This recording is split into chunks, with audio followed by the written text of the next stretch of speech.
काश मैं भी सब्जी खा पाती तो कितना अच्छा होता। कितने दिनों से ठीक से खाना भी नहीं खाया।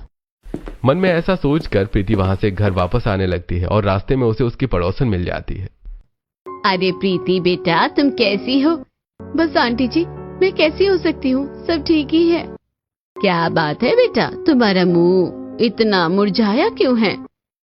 प्रीति बहुत परेशान थी और उसके चेहरे पर बहुत ज्यादा पसीने आ रहे थे। साड़ी के पल्लू से वो पसीने पोंछती है और कुछ नहीं आंटी जी, गर्मी की वजह से बहुत हालत खराब हो रही है और ऊपर से सुबह से मैंने कुछ भी नहीं खाया है, इस वजह से चक्कर आ रहा है। ये बात सुनकर शीला को उस पर बहुत तरस आता है और वो परेशान होकर कहती है, अरे बेटा, ये तो बहुत गलत बात है। तुम एक काम करो, अभी इस वक्त मेरे साथ घर के अंदर चलो, मैंने खाना बनाया है, दोनों साथ में बैठकर खाएंगे। नहीं आंटी जी, आपको तो पता है ना, अगर थोड़ी सी भी देर हो जाएगी तो मम्मी जी पूरा घर सिर पर उठा लेंगी और अगर उन्हें गलती से भी पता चल गया तो मेरी तो नौबत आ जानी है। शीला बहुत बार प्रीति को चलने के लिए कहती है लेकिन प्रीति साफ मना कर देती है। अच्छा बेटा, तुम मुझे बस 1 मिनट दो, तुम थोड़ा मेरे घर के अंदर आंगन में आ जाओ। इतना कहकर शीला जल्दी से घर के अंदर जाती है और अंदर से 2 केले निकाल कर लाती है और प्रीति को देती है। जल्दी से दोनों केले 1 मिनट में खा जाओ, इसे खाने में बिल्कुल देरी नहीं लगेगी। चल जल्दी कर और शुरू हो जा। प्रीति मना करना चाहती थी लेकिन वो भी भूख से बहुत परेशान हो गई थी, इसलिए जल्दी से दोनों केले खा जाती है और खाते हुए कहती है, thank you so much aunty ji, आप तो हमेशा मेरे लिए सारी परेशानी हल कर देती हैं। अब मैं चलती हूँ। इतना कहकर प्रीति जल्दी से अपने घर वापस चली जाती है। वापस जाने के बाद शांति वहीं उसे सुनाने के लिए बैठी हुई थी। आ गई महारानी, इतनी देर से क्या कर रही थी, कहाँ थी? माफ कर दीजिए मम्मी जी, बाजार में बहुत भीड़ थी इसलिए थोड़ा सा टाइम लग गया। अच्छा ठीक है, छोड़ ये सब, जल्दी से जाकर अपना कमरा साफ कर ले, कल रोहन आने वाला है। ठीक है मम्मी जी, लेकिन आप मेरे लिए आटा मंगवा दीजिए, मुझे बहुत भूख लगी है, अब तो रात भी हो गई है। हाँ, तुझे तो बिल्कुल शांति नाम की चीज ही नहीं है, मंगवा रही हूँ। एक काम कर, अभी के लिए रसोई से 1 किलो आटा ले जाइयो। इसके बाद जाकर कहीं प्रीति की आंखों में चमक आती है। शांति भी इसलिए जल्दी मान गई क्योंकि कल उसका बेटा आने वाला है। अब प्रीति शाम को अपने और रोहन के कमरे की अच्छी से सफाई करती है और उसके बाद रात को सभी को खाना बनाकर दे देती है। फिर सारा काम खत्म करके वो आटा लेकर अपने कमरे में जाती है और वहां जाकर अपने लिए रोटी बनाती है। लेकिन बेचारी को आज भी गर्मी में सूखी रोटी ही खानी पड़ रही थी। यहाँ पर बहुत ज्यादा गर्मी लग रही है, मुझे तो नींद भी नहीं आ रही है। आखिर प्रीति के साथ ऐसा क्यों हो रहा था? अगले दिन रोहन आता है और उसे देखकर सब बहुत खुश होते हैं। अरे बेटा, तू आ गया, कितने दिनों बाद आया है, तेरे आने से तो घर में खुशी आ जाती है। प्रीति रोहन के लिए पानी लेकर आती है और रोहन नोटिस करता है कि प्रीति काफी कमजोर लग रही है। तब तो वो कुछ नहीं कहता, लेकिन शाम को वो अपने कमरे में, प्रीति क्या बात है, तुम इतनी ज्यादा कमजोर क्यों लग रही हो? कुछ बात है क्या? तुम्हारी तबीयत ठीक नहीं है? अजी नहीं, ऐसा कुछ भी नहीं है, मैं बिल्कुल ठीक हूँ। लेकिन तुम्हें देखकर लग तो नहीं रहा। कुछ नहीं, बस ऐसे ही गर्मी भी है और थोड़ा सा कुछ दिन पहले तबीयत भी खराब हो गई थी, इसलिए ऐसा हो रहा है। बाकी सब ठीक है, आप चिंता मत कीजिए। रोहन के आने के बाद तो प्रीति रोहन के साथ अपने कमरे में सोती है और आज वो बहुत दिनों बाद एसी में सो रही थी। सोते हुए प्रीति सोचती है, पूरे महीने में ये 2 दिन होते हैं जब थोड़ा चैन मिलता है, परसों फिर से वापस उस गर्मी में जाकर सोना होगा। रोहन के सामने तो कोई प्रीति को ना तो ज्यादा डांटता था और ना ही ज्यादा काम करवाता था। 2 दिन प्रीति ने ठीक से खाना भी खाया। प्रीति ने सबको खाना बना कर दिया और वो सबके साथ आज खाना खाने बैठी थी। इतने दिनों बाद जाकर सब्जी खाने को मिल रही है, आज थोड़ा अच्छा लग रहा है। अब रोहन सोमवार को सुबह बैग पैक करता है और देखो, तुम अपना ध्यान रखना, तुम्हारी तबीयत बिल्कुल ठीक नहीं है और इस तरह तुम्हें ज्यादा काम नहीं करना चाहिए। हाँ, जब मैं अगली बार आऊंगा तो तुम बिल्कुल ठीक होनी चाहिए। जी ठीक है, आप चिंता मत कीजिए। इतना कहकर घर वालों से अलविदा लेकर रोहन वापस अपने काम पर चला जाता है और उसके जाते ही सबका असली रंग सामने आ जाता है। चल, अब 2 दिन तूने बहुत ऐश कर लिया। मैंने तुझे पैसों का इंतजाम करने को कहा था ना, तूने पैसों का इंतजाम कर दिया? नहीं मम्मी जी, पैसों का इंतजाम नहीं हो सकेगा। आपको तो पता है जितने भी पैसे थे मेरे पापा ने आपको सब दे दिए। अब वो और पैसे कहाँ से लाएंगे? उनके पास जितनी भी सेविंग्स थी सब दे दिए उन्होंने। मैं कुछ नहीं जानती, मुझे पैसे चाहिए तो चाहिए। एक तो तेरे जैसी गरीब फटीचर बहू हमारे घर के अंदर आ गई, कम से कम किसी ढंग के परिवार की लड़की लाती तो मुझे अच्छा खासा दहेज तो मिल जाता। और नहीं तो क्या, मैं भी तो अपने घर से कितना सारा दहेज लेकर आई थी, तो तुम्हें भी अपने घर से लाना चाहिए। मैं तुझे कुछ दिन का समय दे रही हूँ, अगर मुझे पैसे नहीं मिले तो याद रखियो, अच्छा नहीं होगा। इतना कहकर शांति वहां से चली जाती है और इसी वजह से शांति प्रीति को बहुत ज्यादा परेशान करती थी और बेचारी प्रीति सब कुछ ये चुपचाप सहन कर रही थी क्योंकि वो अपने मायके वालों को परेशान नहीं करना चाहती थी। प्रीति की हालत बहुत खराब हो रही थी। एक रात जब वो कोठरी में बैठकर सूखी रोटी खा रही थी तो मुझसे और सूखी रोटी नहीं खाई जा रही, मुझे उल्टी जैसा हो रहा है। तब प्रीति अगले दिन सुबह जल्दी जाकर फ्रिज में थोड़ी सी बची सब्जी लेकर और पिछले दिन की बासी रोटी के साथ उसे खा रही थी तो नेहा आकर ये सब देख लेती है। तुम यहाँ खाना खा रही हो, वैसे भी तुम बासी रोटी और बासी सब्जी खा रही हो, तुम्हारी इतनी ही औकात है। छोड़ो अब इस बात को भी, क्या बढ़ाना। इतना कहकर नेहा वहां से चली जाती है और प्रीति की आंखों में आंसू आ जाते हैं।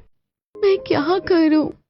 यूं ही दिन गुजर रहे थे और प्रीति से अब बर्दाश्त नहीं हो रहा था। उसकी हालत भी खराब हो रही थी और ठीक से खाना न खाने की वजह से कमजोरी भी आ रही थी। तब एक दिन वो जब कमरे में बैठी थी तो एक काम करती हूँ, यहाँ पर जितनी भी बाल्टी है अपने कमरे के अंदर इन्हीं में थोड़ी बहुत सब्जी लगा लेती हूँ। पुदीना, धनिया, पालक, मिर्च, कम से कम इनकी चटनी या इनका पानी बनाकर पी तो लूंगी। अगले दिन प्रीति जब बाजार जाती है तो शीला के पास जाती है। हाँ बेटा, क्यों नहीं, मैं तेरी मदद जरूर करूंगी। एक काम करना, रात को सबके सोने के बाद मैं तुम्हें मिट्टी लाकर दे दूंगी। कुछ पौधे तुम अपने घर में रख लेना, और जैसे टमाटर और बेल वाली सब्जी वाले पौधे हैं तो उन्हें मैं अपनी छत पर रख लूंगी क्योंकि उन्हें धूप की भी जरूरत होगी। तुम आखिर कितने ही पौधे अपने कमरे में छुपा लोगी। सच कहती हूँ, तुम्हारी ये हालत देखी नहीं जाती। तुम सब रोहन को क्यों नहीं बता देती? पता नहीं आंटी जी कि वो मेरे ऊपर विश्वास करेंगे भी या नहीं, और दूसरा मैं नहीं चाहती कि घर परिवार में दरार आए। उन्होंने तेरे साथ हमेशा इतना गलत किया और अभी भी तू उनके बारे में सोच रही है। हे भगवान, इस शांति जैसी डायन तेरी जैसी अच्छी बहू को डिजर्व नहीं करती। अच्छा आंटी जी, अभी मैं चलती हूँ। आप प्लीज मुझे कहीं से भी मिट्टी और बीज लाकर दे देना, मुझसे सूखी रोटी नहीं खाई जाती। अब रात को प्रीति सारा काम खत्म करके जब अपनी कोठरी में चली जाती है तब रात को शीला मुंह छुपाकर मेन गेट के पास आती है और वहां पर लोहे के बने गेट में स्पेस था। वहां से धीरे धीरे करके प्रीति को ढेर सारी मिट्टी और बीज दे देती है। ले बेटा, सारी मिट्टी और बीज तू मुझे 2-3 बाल्टी दे दे, मैं अपनी छत पर तेरे लिए टमाटर और बाकी सब्जी की बेल लगा दूंगी। प्रीति 3-4 बाल्टी शीला को दे देती है और उसके बाद शीला अपने घर चली जाती है और प्रीति भी सारा सामान लेकर घर के अंदर चली जाती है। वो अपने छोटे से कमरे में आ गई थी और उसने बाल्टी निकालकर उनके अंदर अच्छे से मिट्टी को भर दिया था। जब बाल्टी पूरी मिट्टी से भर जाती है तब वो उसके अंदर बीज डाल देती है और उसके बाद उसमें पानी डाल देती है। बस अब इनके बढ़ने का इंतजार है। मैंने इसमें पालक, पुदीना, कड़ी पत्ता, धनिया, मिर्ची, बैंगन लगा दिया है। अगले दिन फिर से प्रीति का वही रूटीन होता है। सुबह वो पूरा दिन घर का काम करती है। एक दिन जब प्रीति हॉल में झाड़ू लगा रही थी तब रोहन का कॉल आता है। शांति रोहन से बात करती है। नहीं रोहन बेटा, अभी प्रीति घर पर नहीं है, वो बाहर शॉपिंग करने गई है। जब आएगी तो मैं बात करवा दूंगी। इतना कहकर शांति कॉल कट कर देती है और ये सब देखकर प्रीति को बहुत बुरा लगता है। कॉल कट करने के बाद शांति फिर से प्रीति को ताने देना शुरू करती है। तेरे पास सिर्फ 1 हफ्ता है, अगर 1 हफ्ते के अंदर तूने मुझे पैसे नहीं दिए तो मैं खुद तुझे इस घर से धक्के मार कर निकाल दूंगी। इतना कहकर शांति वहां से चली जाती है और प्रीति की आंखों में आंसू आ जाते हैं और वो छत पर जाती है जहां पर शीला प्रीति के बाल्टी वाली सब्जियों में पानी दे रही थी। क्या बात है बेटा, तुम इतनी उदास क्यों हो? जरूर आज फिर से उस चुड़ैल ने तुम्हें कुछ कहा होगा। मम्मी जी मुझे पैसे लाने के लिए कह रही है, लेकिन मुझे समझ नहीं आ रहा इतने सारे पैसे मैं कहाँ से लाऊंगी, जब पहले ही मैं उन्हें इतने सारे पैसे दे चुकी हूँ। बेटा मैं तो यही कहूँगी कि तुझे रोहन को सब बता देना चाहिए। एक बार बात करके तो देख, क्या पता सब ठीक हो जाए। नहीं आंटी जी, अगर उन्होंने मेरी बात पर विश्वास नहीं किया तो क्या पता हालात और भी ज्यादा बिगड़ जाए। बेटा इससे ज्यादा तो हालात और क्या बिगड़ेंगे। अच्छा देख, तेरी बाल्टी के पौधे धीरे धीरे उगने लगे हैं, अब जल्दी ही इनके अंदर सब्जी भी लग जाएगी। खीरा, तोरई और लौकी, इसलिए मैंने अपनी छत पर लगाई है क्योंकि इन पर जल्दी ही बेल लगने वाली है। और मैंने तो तेरे लिए खरबूजा भी लगा दिया है। मैं भी अपने कमरों के पौधों को जरा धूप देकर आती हूँ। अब प्रीति ने जब से पौधे लगाए थे तब से वो थोड़ा बिजी हो गई थी। वो दिन में अपने कमरे में आती और जब कोई नहीं होता तो खिड़की खोल देती थी ताकि धूप पौधों पर लग सके। वो उनसे बातें भी करती थी। देखो तो तुम्हारे कितने सुंदर पत्ते निकल रहे हैं। अब तुम जल्दी जल्दी बड़े हो रहे हो, तुम कितने प्यारे हो। कहते हैं इंसान हो या पौधा, अगर हम उसके पास पॉजिटिव एनर्जी देंगे तो वो और कितना अच्छा खिलता है। और तुम्हें देखकर तो मेरे अंदर पॉजिटिविटी आती है। थोड़ी देर धूप लगने के बाद, चलो आज के लिए बहुत धूप हो गई है, वैसे भी इतनी तेज गर्मी है, अब थोड़ी देर तुम्हें छांव में रख देती हूँ। इस तरह प्रीति अपने पौधों का अच्छे से ध्यान रख रही थी। कुछ दिनों बाद रोहन फिर से आता है। वो देखता है कि प्रीति इस बार और भी ज्यादा कमजोर हो गई। मुझे समझ में नहीं आ रहा तुम्हें क्या हो रहा है। 1 महीने में तुम और भी ज्यादा कमजोर हो गई हो। अब तक तुम ठीक ही नहीं हुई हो।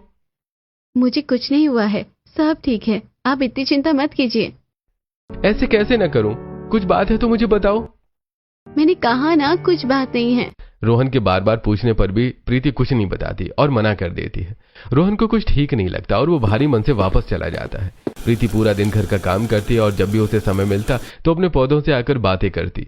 आज उसके पौधों में पालक, पुदीना और धनिया लग गया था, जिन्हें तोड़ने के बाद वो सिलबट्टे पर चटनी बनाती है। और आज इतने दिनों बाद वो सूखी रोटी खाने के बजाय चटनी के साथ रोटी खाती है।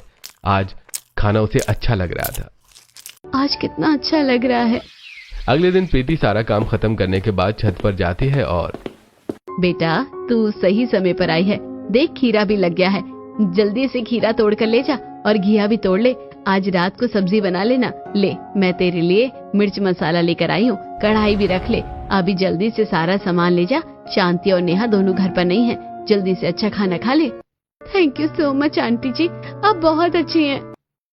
शीला से सारा सामान लेने के बाद प्रीति अपने कमरे में आ जाती है। पहले अपने पौधों को वो धूप लगाती है और साइड में बैठकर खीरा काटते हुए उनसे बातें करती है। तुम सबकी वजह से ही मैं अभी तक जिंदा हूँ और तुम्हारी वजह से ही मुझे जीने की एक नई किरण और नई उम्मीद मिली है, वरना तो पता नहीं मेरे साथ क्या हो जाता। मैं तो अपनी हिम्मत और सब कुछ हारने ही लगी थी, लेकिन तुम्हें बढ़ता हुआ देखकर मुझे भी बहुत हिम्मत मिल रही है। अब मैं हार नहीं मानूंगी, अब मैं फिर से सब ठीक करने की कोशिश करूंगी। भले ही मैं अकेली हूँ, लेकिन कोई बात नहीं, एक न एक दिन सब ठीक होगा ही। बाल्टी में लगे पौधों को पानी देने के बाद प्रीति उनसे बात करती है और उसके बाद उन सबको खिड़की से थोड़ी धूप लगाने के बाद उन्हें साइड कर देती है। किसी को भी तुम्हारे यहाँ होने का पता नहीं होना चाहिए, नहीं तो बहुत बड़ी गड़बड़ हो सकती है। अब मैं थोड़ी देर बाद वापस आऊंगी। उसके बाद प्रीति घिया की सब्जी बनाती है और उसके साथ आज रोटी खाती है। बहुत दिनों बाद जाकर उसे सब्जी खाने को मिल रही थी। इस तरह बाल्टी के पौधे उसकी ताकत बनते हैं और वहीं दूसरी तरफ शांति का अत्याचार भी बढ़ता रहता है। लगता है तू ऐसे नहीं मानेगी, अभी तेरे पापा को फोन करती हूँ। शांति प्रीति के पिता को कॉल करती है। अगर मुझे कुछ दिनों में पैसे नहीं मिले तो तुम्हारी बेटी को तुम्हारे घर पर मैं छोड़ दूंगी। देखिए समधन जी, ऐसा मत कीजिए। हमने अपना खेत बेचकर पहले ही आपको इतने सारे पैसे दे दिए। अब हमारे पास सिर्फ हमारा घर बचा है। हमारी बेटी को परेशान मत कीजिए। इस तरह प्रीति के पिता शांति से बहुत रिक्वेस्ट करते हैं और फोन स्पीकर पर था। जब खेत वाली बात प्रीति को पता चलती है तो उसके पांव तले जमीन खिसक जाती है। उसे बिल्कुल बर्दाश्त नहीं होता कि आखिर ये कैसे हो गया। अब प्रीति को बहुत गुस्सा आता है। आप ऐसा कैसे कर सकती हैं? आपकी वजह से मेरे पिता ने अपना खेत भी बेच दिया, और कितनी निर्दयी हो सकती हैं आप। अरे थोड़ी तो शर्म कीजिए। तेरी इतनी हिम्मत मुझसे ऐसे जुबान लड़ाने की? आखिर तेरी औकात ही क्या है जो मुझसे बहस कर रही है? उसके बाद शांति प्रीति को बहुत खरी खोटी सुनाती है और बेचारी प्रीति रोते हुए वापस अपने कमरे में आ जाती है। ये बात उसके लिए बहुत बड़ी थी, लेकिन तभी रोहन आ जाता है और वो अचानक से प्रीति को पूरे घर में कहीं नहीं देखता। तो अरे बेटा, तू अचानक से कैसे आ गया? माँ, प्रीति कहाँ है? बेटा प्रीति तो बाहर गई है, तू बैठ जा, बस आती ही होगी। शांति नेहा को इशारा करती है और नेहा सब समझ जाती है। तब नेहा प्रीति को आकर बुलाती है। चलो रोहन आए और इसके सामने अगर तुमने कुछ बताने की कोशिश की तो अच्छा नहीं होगा। अब प्रीति पूरी तरह टूट चुकी थी। जब वो रोहन के सामने आती है तो उसकी हालत देखकर रोहन बहुत हैरान हो जाता है। वो बहुत ज्यादा रो रही थी, जिसे देखकर रोहन परेशान होता है। क्या बात है प्रीति, तुम रो क्यों रही हो? तुम ठीक नहीं हो ना? नहीं, मैं बिल्कुल ठीक नहीं हूँ। यहाँ पर कुछ भी ठीक नहीं है, यहाँ पर सब बुरा है। अब बस और बर्दाश्त नहीं होता। तब प्रीति रोहन को एक एक बात बता देती है जो आज तक उसके साथ हो रही थी। हर अत्याचार, हर टॉर्चर वो रोहन को सब बताती है, जिसे सुनकर रोहन की आंखों में भी आंसू आ जाते और वो भड़कते हुए कहता है, अच्छा हुआ मैंने अचानक से यहाँ पर आकर सब सच जान लिया, वरना तो कभी सच मेरे सामने आता ही नहीं। आप लोग मेरी पत्नी के साथ ऐसा कैसे कर सकते हैं? मम्मी, अगर कल को रिया के ससुराल वाले उसके साथ ऐसा करेंगे तो आपको कैसा लगेगा? और नेहा भाभी, आप भी तो लड़की हैं, अगर आपके साथ ऐसा होता तो आपको कैसा लगता? रिया, तुमने भी इन सब का साथ दिया। अरे लानत है आप सब पर। मैं आज अभी इसी वक्त अपनी पत्नी को यहाँ से लेकर जा रहा हूँ। नहीं बेटा, ऐसा मत कर, हमें माफ कर दे। नहीं, मैं आप लोगों को कभी माफ नहीं कर सकता। मैं अपनी पत्नी को लेकर जा रहा हूँ। रोहन प्रीति का सामान पैक करता है और जब वो उसे कोठरी में जाकर देखता है कि प्रीति अक्सर उसी में रहती थी तो उसका दिल और ज्यादा टूट जाता है। तुम इतने टाइम से यहाँ रह रही थी, मुझे माफ करना, मैं समय पर कुछ नहीं कर सका। मुझे बहुत दुख है कि तुम्हारे साथ ऐसा हुआ। सारी गलती मेरी है। नहीं, आप अपने आप को दोष मत दीजिए, आपकी कोई गलती नहीं। लेकिन यहाँ पर ये जो बाल्टी में पौधे हैं, इन्हें मैं यहाँ अकेला छोड़कर नहीं जा सकती। पिछले कई दिनों से इन्होंने ही मेरा साथ दिया है, इनकी वजह से ही मैं यहाँ जिंदा हूँ। चिंता मत करो, हम इन्हें अपने साथ लेकर जाएंगे। इस तरह ट्रक में सारा सामान लोड हो जाता है और उसके बाद शीला उन दोनों से मिलने आती है और शीला की आंखों में भी आंसू आते हैं। आपने बिल्कुल सही कहा था आंटी जी कि मैं अचानक से यहाँ आकर देखूंगा तो मुझे सब सच पता चल जाएगा। माफ करना, मैंने शुरू में आपके ऊपर विश्वास नहीं किया। कोई बात नहीं बेटा, लेकिन मुझे बहुत खुशी है कि आखिरकार तुम्हें इस नर्क से छुटकारा मिल गया। मुझे तुम्हारी बहुत याद आएगी, अपना ध्यान रखना। उसके बाद प्रीति रोते हुए शीला के गले लग जाती है। Thank you so much aunty ji, आपकी वजह से मैं यहाँ पर रह पा रही थी, वरना अकेले में मैं किसी भी चीज का सामना नहीं कर पाती। इतना कहकर प्रीति और रोहन वहां से चले जाते हैं और शीला की छत पर 2 बाल्टी में सब्जी लगी हुई थी जिन्हें वो रोज पानी देती थी और उनका अच्छे से ध्यान रखती, जिसकी वजह से उसे हमेशा प्रीति की याद आती थी। वहीं दूसरी तरफ प्रीति भी अब रोहन के साथ रह रही थी और अपनी बाल्टी वाली सब्जियों के साथ ही अपनी रसोई करती थी, क्योंकि प्रीति को अब उनके साथ एक नई ऊर्जा मिलती थी। तुम कुछ भी भूल सकती हो, लेकिन अपनी बाल्टी वाली सब्जियों को नहीं, क्योंकि इनसे अब मुझे बहुत ज्यादा लगाव हो गया है। कहते हैं ना, किसी भी चीज को पॉजिटिविटी के साथ करो तो वो अपनी एक नई ऊर्जा के साथ बढ़ते हैं, चाहे पौधे हो या इंसान। मैं भी पूरी कोशिश करूंगा तुम्हें हमेशा पॉजिटिव रखने के लिए। इस तरह दोनों अपनी नई जिंदगी दोबारा से अच्छे से शुरू करते हैं और अब से वो दोनों अक्सर प्रीति के मायके मिलने जाया करते थे। आपने जो पहले वाली जमीन बेच दी उसे तो मैं वापस नहीं ला पाऊंगा, लेकिन जो दूसरी जमीन आपने गिरवी रखी थी वो आपको अगले महीने वापस मिल जाएगी। मुझे माफ कर दीजिए, मेरे परिवार वालों ने आपके साथ जो कुछ भी किया। अरे कोई बात नहीं बेटा, बस हमारी बेटी तुम्हारे साथ खुश है, हमें यही चाहिए और कुछ नहीं चाहिए। चलिए सब साथ में बैठकर खाना खाते हैं। इस तरह सब साथ बैठकर खाना खाते हैं और शाम को आपको सिर्फ मेरे परिवार वालों से नहीं मिलना चाहिए, अपने परिवार वालों से भी मिल लेना चाहिए। नहीं, उन्होंने तुम्हारे साथ बहुत गलत किया है, मैं उन्हें कभी माफ नहीं करूंगा।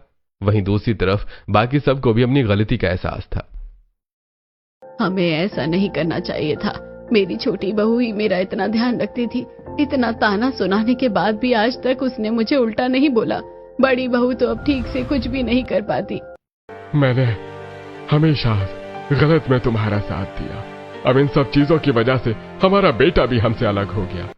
वहीं दूसरी तरफ नेहा रसोई में जब खाना बना रही थी, अब तो मैं इस घर की नौकरानी बनकर रह गई हूँ, वरना जब मेरी देवरानी थी तो कितने अच्छे से घर संभाल लेती थी और मेरी कितनी इज्जत करती थी। मैंने अपने पैरों पर खुद कुल्हाड़ी वाली, मैंने उसके साथ बहुत गलत किया, मुझे ऐसा नहीं करना चाहिए था। सबको अपनी गलती का एहसास हो रहा था, लेकिन क्या फायदा, उन्होंने जो कुछ किया वो बहुत ज्यादा गलत था। अगले दिन जब प्रीति और रोहन बाजार में थे तो सामने उन्हें शांति और नेहा मिलते हैं। बेटा अब तो हमें माफ कर दे, तू हमारे फोन भी नहीं उठाता है, तूने तो हमें बिल्कुल अपनी जिंदगी से निकाल कर फेंक दिया। कृपया करके हमारे साथ ऐसा मत कर, घर वापस चल बेटा। हाँ प्रीति, हमें माफ कर दो, हमने तुम्हारे साथ बहुत गलत किया है। नहीं, मुझे ना तो आप लोगों से कोई बात करनी है और ना ही आप लोगों के साथ कहीं जाना है, मेरा आपसे कोई रिश्ता नहीं है। ऐसा मत कीजिए प्लीज, ये हमारा परिवार है, आपको इनसे सारे रिश्ते नाते नहीं तोड़ने चाहिए। ये सब देखने के बाद शांति और नेहा और भी ज्यादा शर्मिंदा हो जाते हैं और शांति की आंखों में आंसू आ जाते हैं कि उसने इतना बुरा किया, फिर भी प्रीति उनके बारे में ही बात कर रही थी। बेटा हो सके तो हमें माफ कर देना और कभी घर वापस आ जाना। प्रीति ने कहा है, इसलिए बस कभी कभी मिलने आ जाऊंगा, लेकिन अपनी पत्नी को भी वहां नहीं छोड़ूंगा और खुद भी वहां नहीं रहूंगा। इतना कहकर रोहन प्रीति को वहां से लेकर चला जाता है और अब वो प्रीति को लेकर कभी कभी अपने परिवार से मिलने जाया करता था, लेकिन कहते हैं घाव भरने में समय तो लगता ही है।